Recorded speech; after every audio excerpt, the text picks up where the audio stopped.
भाई कई लोगों को ऐसा लगता है कि श्रीलंका वाले अपनी कैपेसिटी से ज्यादा बोल रहे हैं और अपनी औकात भूल गए हैं। बात तो सही है। वीकेंड में सुबह जब मैं उठा और उठते ही आया तो सबसे पहली चीज जो मैंने फोन पर देखी वही थी श्रीलंका में तो लड़ाई हो गई है। यशस्वी जायसवाल का दिमाग गर्म हो गया है, वो श्रीलंका के गेंदबाज के साथ भिड़ गए हैं और ये मामला इतना खराब था कि कहीं तो मैंने ये भी पढ़ा कि इसके लिए यशस्वी जायसवाल लाइफ टाइम बैन भी हो सकते हैं। क्या बात कर रहे हैं? जी हाँ, आइए शुरू से आपको बताते हैं हुआ क्या। सीन ये हुआ कि भारत ने इस टेस्ट मैच में पहले बैटिंग करी और उनको यशस्वी जायसवाल ने बहुत अच्छी शुरुआत की। यशस्वी बढ़िया टच में नजर आ रहे थे, अपनी हाफ सेंचुरी के बेहद करीब थे और अपनी इनिंग में 9 चौके लगा चुके थे। लेकिन फिर असिता फर्नांडो की एक बहुत अच्छी गेंद ने उनको बोल्ड कर दिया। जायसवाल बहुत डिसअपॉइंट दिखाई दिए, उनको पता था कि यहाँ पर एक बड़ी इनिंग खेल सकते थे, लेकिन एक गलती की वजह से अच्छी शुरुआत उनकी चली गई, खत्म हो गई। यहां तक तो सब कुछ सही था, लेकिन इसके बाद श्रीलंका वाले बदतमीजी पर उतर आए। यशस्वी जायसवाल जब पवेलियन की तरफ जा रहे थे तो फर्नांडो और कुछ और श्रीलंका के खिलाड़ियों ने उनको सेंड ऑफ दे दिया, यानी जाते हुए कुछ बातें सुना दी। फर्नांडो ने आउट करने के बाद जायसवाल को पवेलियन का रास्ता दिखाया और इशारा करके बोला कि निकल पहली फुर्सत में।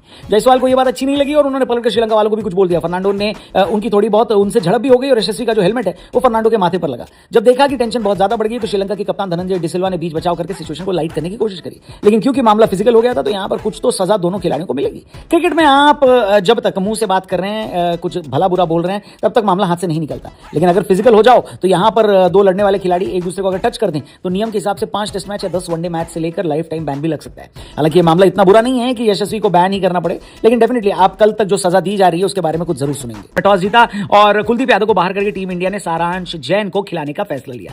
ये बातें बहुत हो रही थी कि एशियाई कंडीशन में कुलदीप यादव इतने इफेक्टिव नहीं है, इसलिए एक ऑफ स्पिनर को खिलाया जाए और इसी वजह से सारांश जैन का डेब्यू करवाया गया। हालांकि क्योंकि भारत पहले बैटिंग कर रहा था तो सारांश को देखने के लिए लोगों को इंतजार करना पड़ेगा।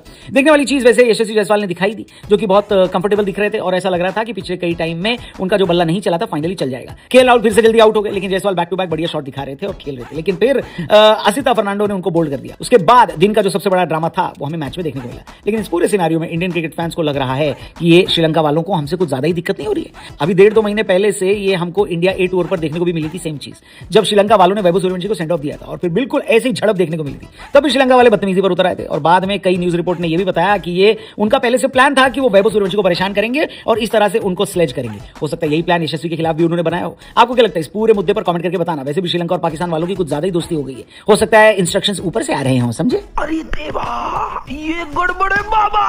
जब भारत के दोनों ओपनर्स आउट हुए तो पिछले मैच के player of the match Devdutt Padikkal और कप्तान शुभमन गिल आए। श्रीलंका वाले भले यशस्वी से बदतमीजी कर लें, लेकिन देवदत्त पडिक्कल से बदतमीजी करने की उनकी औकात नहीं है, क्योंकि यहां तो उनके खिलाफ न श्रीलंका वालों का मुंह चल पा रहा है न बॉल। इनफैक्ट जिस तरह का खेल देवदत्त ने दिखाया है उनको देखकर लगता है कि बहुत ही जल्द अब आरसीबी का श्राप टूटेगा और उनका कोई एक खिलाड़ी भारत की टी20 टीम में शामिल होगा। सोचो अगर रजत पाटीदार से पहले देवदत्त पडिक्कल भारतीय टी20 टीम का हिस्सा बन जाए तो। फिलहाल इतना तो पक्का है कि टेस्ट टीम से उनको कोई नहीं हटाने वाला। अब साई सुदर्शन अगर फिट होकर वापस आएंगे तो उनको इंतजार ही करना पड़ेगा, क्योंकि देवदत्त पडिक्कल ने एक और हाफ सेंचुरी लगाकर अपना ड्रीम टूर जारी रखा है। और दूसरी तरफ कप्तान गिल की भी हाफ सेंचुरी देखने को मिली। दूसरा सेशन भारत के लिए बहुत अच्छा जा रहा था, लेकिन चाय से बिल्कुल पहले कप्तान गिल एग्जैक्ट 50 बनाकर आउट हो गए। चाय तक इंडिया का स्कोर 187 पर 3 विकेट। चाय के बाद सब वेट कर रहे थे कि हमको ऋषभ पंत की कड़क बैटिंग देखने को मिलेगी। सब कुछ सही भी जा रहा था, लेकिन फिर जब ऋषभ पंत लॉन्च करने वाले थे ठीक उसी टाइम पर एक शॉट खेलने के चक्कर में बॉल उनके हाथ पर लगी और इतनी कस के लगी कि उसके बाद डॉक्टर्स और फिजियो के आने का भी कोई फायदा नहीं हुआ। ऋषभ पंत जख्मी हाथ लेकर ग्राउंड से बाहर चले गए। लेकिन हमें तो एक जख्म मिला था, कर्नाटक के लड़के देवदत्त पडिक्कल बार-बार श्रीलंका को जख्मी किया जा रहा था। गोल में सेंचुरी मारने के बाद उन्होंने कोलंबो में भी सेंचुरी लगाई। उनकी सेंचुरी की बदौलत ये कहा जा सकता है कि टीम इंडिया पहले दिन